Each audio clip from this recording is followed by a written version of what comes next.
Hey guys सब तो क्या हाल चाल है आप सबके। आई होप कि जैसे भी हो बहुत सही हो। तो जो आज की स्टोरी है वो आ रही है पाकिस्तान से। आई गेस ये हमारे चैनल में फर्स्ट स्टोरी है जो कि पाकिस्तान से आ रही है।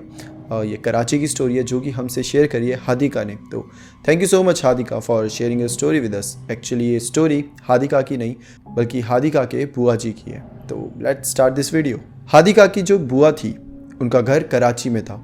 उनके 5 बच्चे थे, 3 बेटे और 2 बेटियाँ। उनका फाइनेंशियल स्टेटस भी काफ़ी अच्छा था। तो जो बुआ होती है उनके 2 बेटों की शादी हो गई होती है और अब बुआ जी अपनी फैमिली के साथ एक नए घर में शिफ्ट होने वाली थी। फैमिली बोले तो बुआ जी के हस्बैंड, उनके 3 बेटे और 2 बहू। तो ये सब मिलकर एक नए घर जो कि कराची में होता है वहाँ पर शिफ्ट हो जाते हैं। इस घर में शिफ्ट होने के बाद इनकी फैमिली कई अजीब चीज़ें नोटिस करती है, जैसे कि अक्सर इनको वहाँ किसी की आवाज़ सुनाई देती थी और जब भी ये मुड़कर देखते थे तो पीछे कोई भी नहीं होता था। कमरों से चीज़ें गायब हो जाना, किचन से बर्तनों के गिरने की आवाज़ आना और अक्सर रात में दरवाज़ों पे किसी का दस्तक देना, ये सब हरकतें शुरू हो चुकी थी। अच्छा, इन सब चीज़ों का फ़ायदा उनका छोटा बेटा जिसकी शादी नहीं हुई थी वो बहुत अच्छे से उठा रहा था। चीज़ें तो गायब हो ही रही है, तो अगर थोड़े से पैसे भी गायब हो ही जाएंगे तो क्या ही किसी को पता चलेगा। यही सोचकर अब बुआ के घर में से पैसे भी गायब होने लग गए थे। मगर कहते हैं ना कि बच्चा कितना भी शातिर हो बाप तो बाप ही होता है। वैसे ही जो वो बुआ के हस्बैंड थे वो अपने छोटे बेटे को पैसे चुराते हुए पकड़ लेते हैं और जब बुआ जी उनसे पूछती है तो बोलते हैं कि मेरा तो फर्स्ट टाइम है, इससे पहले शायद भूत ने करा हो, मुझे नहीं पता। जिस पे फिर बुआ जी बोलती है बेटा कोई बात नहीं, जो बाकी चीज़ हो रही है वो हम बाद में देखेंगे, सबसे पहले तुमसे निपटते हैं। और उस दिन खूब धुलाई हुई होगी उसकी। वो तो मतलब भूत से भी ज़्यादा डरावना किस्सा है, वो उस पर एक अलग वीडियो बन सकती है। वेल, इस घटना के बाद छोटा बेटा तो सुधर गया पर चीज़ें और बिगड़ने लगी जब उनके घर पे रात को कई सारे लोगों की आवाज़ आने लगी, जैसे कि कुछ बच्चों के भागने की, कोई औरत जो कि रात को गा रही होती है और कोई आदमी जो ज़ोर ज़ोर से चिल्ला रहा होता है। ये चीज़ें इतनी ज़्यादा डरावनी थी कि बुआ डिसाइड करती है कि उनको उनके ससुराल जो कि पाकिस्तान के पंजाब में पड़ता है वहाँ चले जाना चाहिए। अब बुआ अपनी मम्मी के पास चले जाती है। अच्छा, जो बुआ की मम्मी होती है वो भी कुछ कम नहीं होती, उनको सपने में एंटिटीज़ दिखती थी। मतलब कि कई बार आधी रात को बुआ की मम्मी किसी से लड़ने लग जाती है, किन्हीं से बातें करने लग जाती है और जब लोग पूछते हैं तो बोलती है कि वो तो मेरे सपने में भूत आते रहते हैं, वो एंटिटीज़ होती है, स्पिरिट्स होती है, वो आती हैं तो मैं उनसे बातें करती हूँ और उनसे ही लड़ती रहती हूँ और मुझे पता है वो आसपास होंगी, तो मैं ऐसे ही कभी कभी होश और आवाज़ में भी मतलब उनसे बातें कर लेती हूँ। बुआ के जो बच्चे थे वो तो नानी के पास सोते ही नहीं थे। उनको ऐसा लगता था कि जो घर हम छोड़ कर आए हैं वो ज़्यादा डरावना है या जिस घर में हम आ गए हैं ये ज़्यादा डरावना है। अब जो बुआ होती है वो अपनी मम्मी को सारी चीज़ें बता देती है जो भी उसके घर में अभी हो रहा था। जब नानी जी ये सारी बातें सुनती है तो वो डिसाइड करती है कि अब बुआ के साथ वो भी कराची उस घर में आएंगी और फाइनली जो बच्चे होते हैं उन्हें उनका आंसर मिल जाता है कि जिस घर से हम आए हैं ना तो वो ज़्यादा डरावना है, जिस घर में हम आए हैं वो भी ज़्यादा डरावना नहीं है, क्योंकि असली डरावनी चीज़ें तो अब होने वाली है जब हमारी नानी उस घर में जाएगी। मतलब कैन यू इवन इमेजिन कि आप लोगों को आवाज़ें सुनाई दे रही है किचन से बर्तन बजने की, किसी के गाने गाने की, किसी के चिल्लाने की, किसी के भागने की, और आप अपने कान बंद करके सिर्फ प्रिटेंड कर रहे हो या फिर खुद को बस कन्विंस कर रहे हो कि यहाँ कोई नहीं है, ये सब वहम है, ये सब नहीं होता, हम सेफ़ है। ठीक है, आप 1-2 महीने से खुद को ही प्रिटेंड करने में लगे हुए हो। अब अचानक से आपके घर में आपकी नानी आ जाती है जो कि अगले ही दिन इन सब से बातें करने लग जाएगी, जो कि रात को इन सब के साथ लड़ने लग जाएगी और वो ये मेक श्योर करेगी कि आपको पता चल जाए कि आपके घर में जो है वो सच है। तो मतलब बच्चों की हालत तो आप खुद ही सोच सकते हो। वेल, अब नानी, बुआ और उनका पूरा परिवार वापस अपने घर आ जाते हैं, जहाँ पहली रात को नानी के सपने में एक आदमी आता है जिसने सफ़ेद पोशाक पहनी होती है और उसका सर नहीं होता। वो काफ़ी गुस्से में नानी से बोलता है कि अपने परिवार को बोलो सफाई करे, मुझे गंदगी बिल्कुल पसंद नहीं है। अब नानी अगले दिन सुबह ऊपर वाले फ्लोर में जाती है जहाँ उनके 2 बेटे और बहू रहा करती थी। जब उनके रूम में जाकर देखती है तो एक्चुअली में उनका कमरा बहुत गंदा होता है। मतलब जो बहू होती थी वो क्या करती थी, कुछ खाएंगी कमरे में ही फेंक देगी, किचन से चीज़ें लाएगी, मान लो बनाना खा लिया या कोई फ्रूट्स खा लिए, जो भी चीज़ें बची है वो रूम में ही फेंक दिया है। मतलब बहुत ही गंदगी थी। बाथरूम में जाएंगे तो सारे कपड़े ऐसे ज़मीन में फैले हुए हैं, सारे गंदे कपड़े एक जगह स्टोर करके किसी ने नहीं रखा, बिल्कुल साफ़ सफाई नहीं है। और बहू का भी नॉर्मल होता था कि कोई भी अगर पूछेगा तो बोल देंगे हमने तो चीज़ें रखी थी, भूत आया था उसने यहाँ से वहाँ कर दी, मिसप्लेस कर दी, यहाँ से वहाँ फेंक दी। मतलब इस घर में बहुत अच्छा बहाना मिल चुका था हर चीज़ भूतों के सर पे डालने का। ऐसे घर में तो भूत लोग खुद ही अपनी मतलब सारा पैकिंग वैकिंग करके खुद ही चले जाएंगे कि भैया ये लोग हमसे ज़्यादा खतरनाक है, यहाँ नहीं रहना।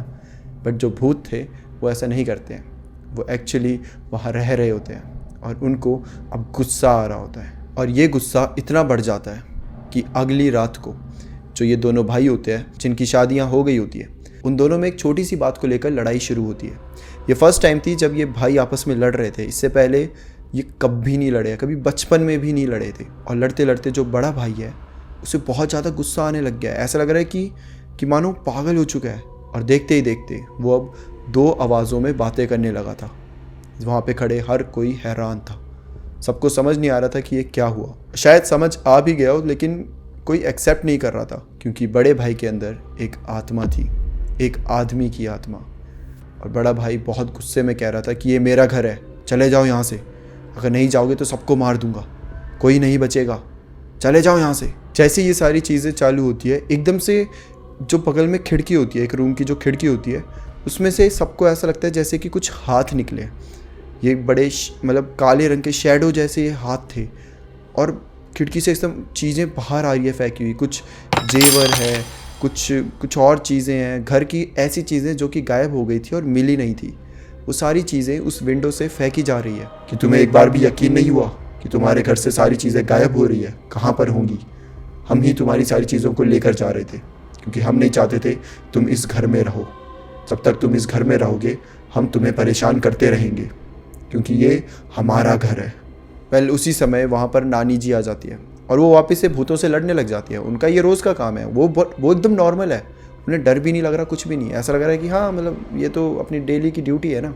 वो जाते हैं और उससे लड़ने, बार्गेन करने लग जाती है कि नहीं हम ये छोड़ नहीं सकते, मेरी बच्ची ने यहाँ पे बहुत पैसे लगाए हैं और जितने पैसे लगाए हैं तुम दोगे उतने पैसे यहाँ पर, तुम्हें पता है कितनी मेहनत करी है मेरी बच्ची ने, नहीं हम नहीं छोड़ के जा सकते, देखो चांस ही नहीं है। नानी लिटरली बार्गेन कर रही है उस समय, मतलब नानी की जो हिम्मत है उसको दाद देनी पड़ेगी। और वहाँ बड़ा भाई बेचारा 2 आवाज़ों में बातें कर रहा है। ठीक है, थोड़े टाइम तक ये सब चलता है, उसके बाद बड़ा भाई फिर से नॉर्मल हो जाता है। अगले ही दिन मौलवी जी को बुलाया जाता है। मौलवी जब इस घर में आते हैं तो वो बताते हैं कि यहाँ पर 1 ही नहीं, 2 नहीं, 3 नहीं, बल्कि पूरे 5 जिन्नात हैं। अच्छा, जिन्नात के बारे में मैं आपको बताना चाहता हूँ कि ये जो होते हैं, कहा जाता है कि ये बहुत कॉमन होते हैं। कहा जाता है कि जिन्नात आग से बने होते हैं, तो नॉर्मल ह्यूमन आई से देखना पॉसिबल नहीं है। ये अक्सर लोगों के साथ ही रह रहे होते हैं, उन्हीं के बीच में। इनके हाथ अक्सर बहुत लंबे होते हैं और ये अपना असली चेहरा किसी को नहीं दिखाते। जब इन्हें गुस्सा आता है तो ये अपने असली चेहरा भी दिखा देते हैं, और जब वो चेहरा दिखाते हैं तो बहुत ज़्यादा भयानक होता है, इतना भयानक कि आप शायद उसे देख भी ना पाएँ। कुछ जिन्नात ऐसे होते हैं जो नॉर्मल फैमिली अगर किसी घर में रह रही है तो उन्हीं के साथ रह रहे होंगे, उन्हें कोई दिक्कत नहीं है, वो मतलब अपना चुपचाप साइड में कोने में अपना काम करते रहेंगे और किसी को पता ही नहीं चलेगा कि वो रह रहे हैं। तो कुछ जिन्नात ऐसे होते हैं जो कि खाली घरों में रह रहे होते हैं, उन्हें प्राइवेसी चाहिए होती है, उन्हें दूसरों के साथ नहीं रहना होता। और जब दूसरे उनके घर में आ जाते हैं जिसमें वो पहले से रह रहे हैं तो वो उन्हें भगाने की कोशिश करते हैं, वो उन्हें हार्म करने की कोशिश करते हैं। और ये जो जिन्नात की फैमिली थी, ये 5 जिन्नात जो रह रहे थे, ये दूसरे टाइप के थे। जब ये घर बिका नहीं था तो वो इधर रहते थे, उनकी पूरी फैमिली रहती थी। बट जब से बुआ ने और उनके सारे बच्चे यहाँ पर शिफ्ट हो गए तब से जिन्नात इन्हें परेशान करने लगे थे, क्योंकि इनके हिसाब से ये इनका घर है और जो ये इंसान आए हैं ये सारे, इन सबको वापस जाना पड़ेगा। मौलवी जी वहाँ पे जाते हैं और घर के हर कोने में कुछ चीज़ें रख देते हैं जिससे जो जिन्नात होते हैं वो घर वालों को हार्म ना करें। बट मौलवी जी ये भी बताते हैं कि जो जिन्नात है वो बहुत ज़्यादा पावरफुल है, उन्हें कंट्रोल करना बहुत मुश्किल है। तो आपके लिए अच्छा ये होगा कि फ़िलहाल के लिए आप ये घर छोड़ दें, उन्हें अकेला रहने दें। और ऐसा ही होता है, किसी को भी अपनी लाइफ तो रिस्क में नहीं डालनी। जैसा मैंने बताया था कि बुआ जी जो है उनकी फाइनेंशियल कंडीशन बहुत अच्छी है, तो वो क्या करती है अगले ही दिन दूसरे घर में शिफ्ट हो जाती है और ये घर अभी भी सुनसान पड़ा हुआ है।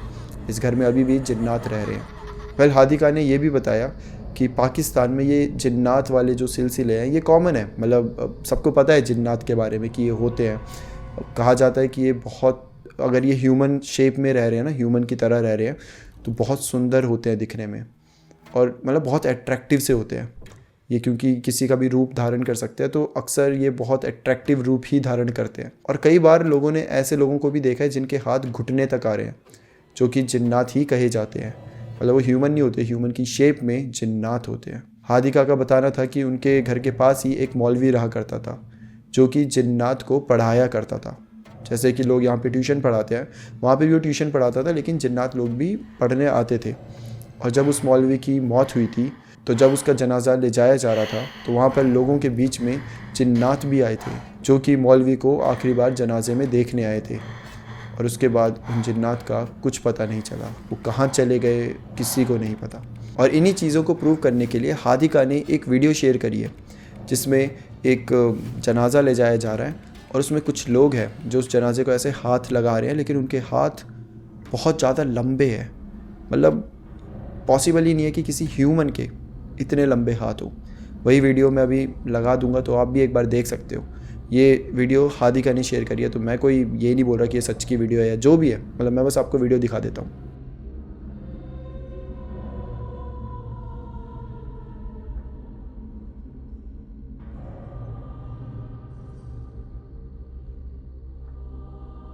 तो क्या लगता है आपको वीडियो देखने के बाद, क्या ये सही में जिन्नात हैं या फिर कुछ और? कमेंट सेक्शन में आप ज़रूर बता सकते हैं। Well that's it for today. ये था एक कराची का घर जहाँ पर आज भी जिन्नात रह रहे हैं, और ये फर्स्ट स्टोरी थी जो कि पाकिस्तान से आई है। आई नो मेरे काफ़ी फॉलोअर्स हैं जो कि पाकिस्तान से बिलोंग करते हैं, तो आई होप कि आपको ये स्टोरी पसंद आई हो। और अगर आपको भी अपनी कोई भी स्टोरी शेयर करनी है, तो आप मेरे मेल पर आकर अपनी स्टोरी शेयर कर सकते हैं। फिर मिलते हैं हम किसी और टॉपिक के साथ, तब तक के लिए bye bye and take care.